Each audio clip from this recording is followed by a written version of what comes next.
Assalamu alaikum. Бүгін 2023 жылдың 9 ноябры жалпы Кыргызстан боюнча ажылык 2024 жылга карата төлөмдөрдү кабыл алуу бүгүн эртең мененки иш убактысынан баштап саат 5ке чейин жүргүзүлдү. Ошол саат 5ке карата маалымат жалпы Кыргызстан боюнча 5347 киши $2000 анан кайтарымсыз болгон 1000 сомдон акчаларын биздин шотко, биздин эсепке төгүштү. Биздин жыл сайын тажрыйбабыз боюнча 6000 кишинин тегерегинде Сауд Арабиясы бизге квота берет ажыларга. Быйыл дагы ошого биз божомолду алып туруп 6000 кишинин тегерегинде деп атабыз. Бирок ар кандай себептер менен кээ бир кишилер ооруп калат, кээ бир киши бара албай калат, кээ биркилер каза болуп калат, кээ биркилердин дагы материалдык жактан мүмкүнчүлүгү болбой калгандыктан ажылыкка барбай калып, жыл сайын ушундай тажрыйба кайталангандыктан 6500 кишиге чейин биз эмени кабыл алабыз деп чечим кабыл алганбыз. Жалпы штабтын ошо жалпы ажылык боюнча, ажылыкты уюштуруу боюнча штабтын чечими менен. Ошондо бүгүнкү күндө бизде 1153 киши кабыл атат. Бул эртеңки күнгө 10 ноябрь күнү 1150 кишинен гана алынат.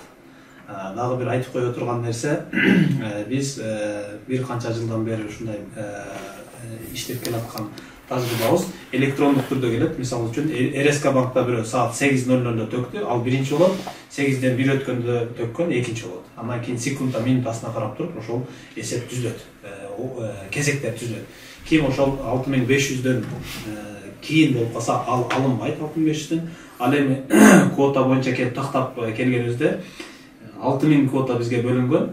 Ошо сааты кимге туура келсе, ошол киши тизмеге кире берет. Андан ашканы, андан калып калганы кезекте кала берет. Анан дагы былтыркы жылкы ушундай болуп калып калгандардан 111 киши бар. Булар быйылкы жылдан 2024дөн булар биринчи болуп кетишет. 112-ден баштап быйылкы жаңы ажылар калкынат дагы 6000 квота жеткенде ошол жерден токтотулат. Андан кийин каттоо бүткөндөн кийин кимде ким отказ болсо мындай баш тартып, ар кандай себептерден баш тарткан болсо, ошонун ордуна кийинкилер кабыл алына берет. Ушундай кезек менен ылдыйкылар көтөрүлүп кете берет. Ошондо биз эртеңки күнү 10 ноябрь күнү 1153 кишиге кишиден РСК банктардын бардык филиалдарында акчаларды кабыл алабыз. Ошонун мүмкүнчүлүгүңүздөргө жараша ошо эртерээк чамдап, ошо барып аракет кылып, ушул квотага кирип калышыңыздарды баарыңыздардан сурап кетебиз. Бисмилlah, алхамдулилlah, вассалату вассаламу аля расулилlah. Мына бүгүн бардык кыргызстандык жарандарыбызга белгилүү болгондой эле ажылыкка каттоо башталып, жогоруда маалым болгондой көпчүлүк жарандарыбыз талаптарды керектүү акчаны төгүп бүттү. Эми мен азыр токтоло турган нерсе ошол РСК банкына акча төлөгөндөн кийинки ажылар катталуу үчүн керектүү талаптар бар. Ошолорго бир аз токтолуп кетем. Бизде Кудай буйруса ошол 9 ноябрдан баштап 20 ноябрга чейин жалпысынан каттоо деп жарыя берилген. Ал эми көпчүлүк биздин жарандарыбыз ошол банкка акча төккөндөн кийин мен катталдым деп ойлоп калгандыктан биз кайра башынан да бир түшүндүрүү катары кайталап койгонду туура көрдүк. Чындыгында банкка акчаны төккөнүңүздөн кийин төккөндүгү тууралуу квитанцияны көтөрүп келип биздин шаардык казыяттарга жана райондук хатыбияттарга атайын муфтияттан дайындалган оператор кураторлорго келип ажылыкка керектүү документтерди ошол жерге тапшыруу зарыл. Ошол талаптарды аткарышыңыздар керек.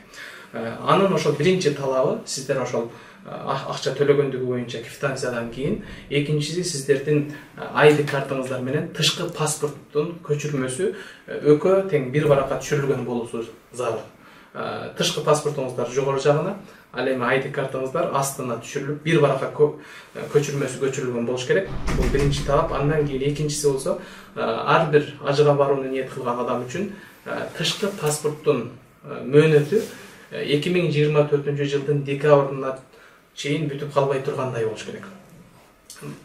Андан кийинки талаптары болсо, аял кишилер боло турган болсо, аял кишиге сөзсүз шариятыбызда талап кылынгандай махрам талап кылынат. Аял кишилер өзлөрүнүн махрамы, күйөөсү болсо өзүнүн нике көөлүгү, ал эми күйөөсүнүн башка махрамдары болсо, бир туугандары же балдары ага күбөлүктү туулган тууралуу күбөлүктү көчүрмөсү болуш керек. Андан кийинки талап болсо 3-4 көлөмүндөгү 4 дана сүрөт талап кылынат. Ал эми сүрөткө түшүүдө болсо аял кишилердин жоолуктары, ал эми эркек кишилер болсо баш кийимдери ак түстөн башка түс болуусу керек. Андан кийин 086 формасындагы медициналык справка керек. Ал эми андан тышкары дагы бир биз кошумчалап айтып кете турган нерсе, ошол ажылыкка келип операторго катталып аткан учуруңуздарда ошол ID карттагы коюлган колуңуздардай кылып келишимге дагы ошондой кол коюлуусу зарыл. Андан кийинки акыркы силерге бериле турган маалымат, бизге ажылыкка катталган талапкерлерибиздин жашы 18 жашка толгон болсу керек. 2024-жылы 18 жашка толо тургандар ажыга барууга мүмкүнчүлүгү бар. Бизге РСК банктан мындай кылып туруп жиберишет. Бул жерде ар биринин аты, кайсы банктан төктү, кайсы саатта төктү, анан ким төктү, иненен менен ар бир жарандын жекече баягы номери болот, персоналдык номери. Ошол номер боюнча бизге келип түшөт, кайсы банктан келип түштү, саат канчадай, суммасы канча болду. Ошол боюнча атайын программа менен эле жанагы программага иштеткенде кимиси канчанча экени, орунда экени чыгып калат да. Ошондуктан бул жактан эч бир шек күмөн болбош керек. Менин ордум өтүп кетти же мен өтпөй калдым деген маселе болбош керек. Бүт баардыгы бул электрондук түрдө болуп атат. Ошону дагы бир жолу баса белгилеп кое турган нерсе, биздин адам аралашып, инсандык факторлор аралашып турган жер бул кезекте жок эсе деп айта алабыз. Андан кийин дагы көп суроо берип аткандар, былтыркыдан калган 111 киши калган. Ошолордун баардыгынын тизмеси РСК банктын баардык филиалдарында бар тизмеси. Былтыр $1000 төккөн. Ошонун үстүнө эле кошумча кайра $1000 төгүш керек. Быйыл кайра 2000 төгүп $1000 кайра алам деген кээ бир адамдар бизге байланышып атат. Андай эмес. Былтыркы $1000 үстүнө эле кайра быйыл $1000 кылып, $2000 кылып толуктап, ошол квитанцияны тиешелүү жерлерге алып барат.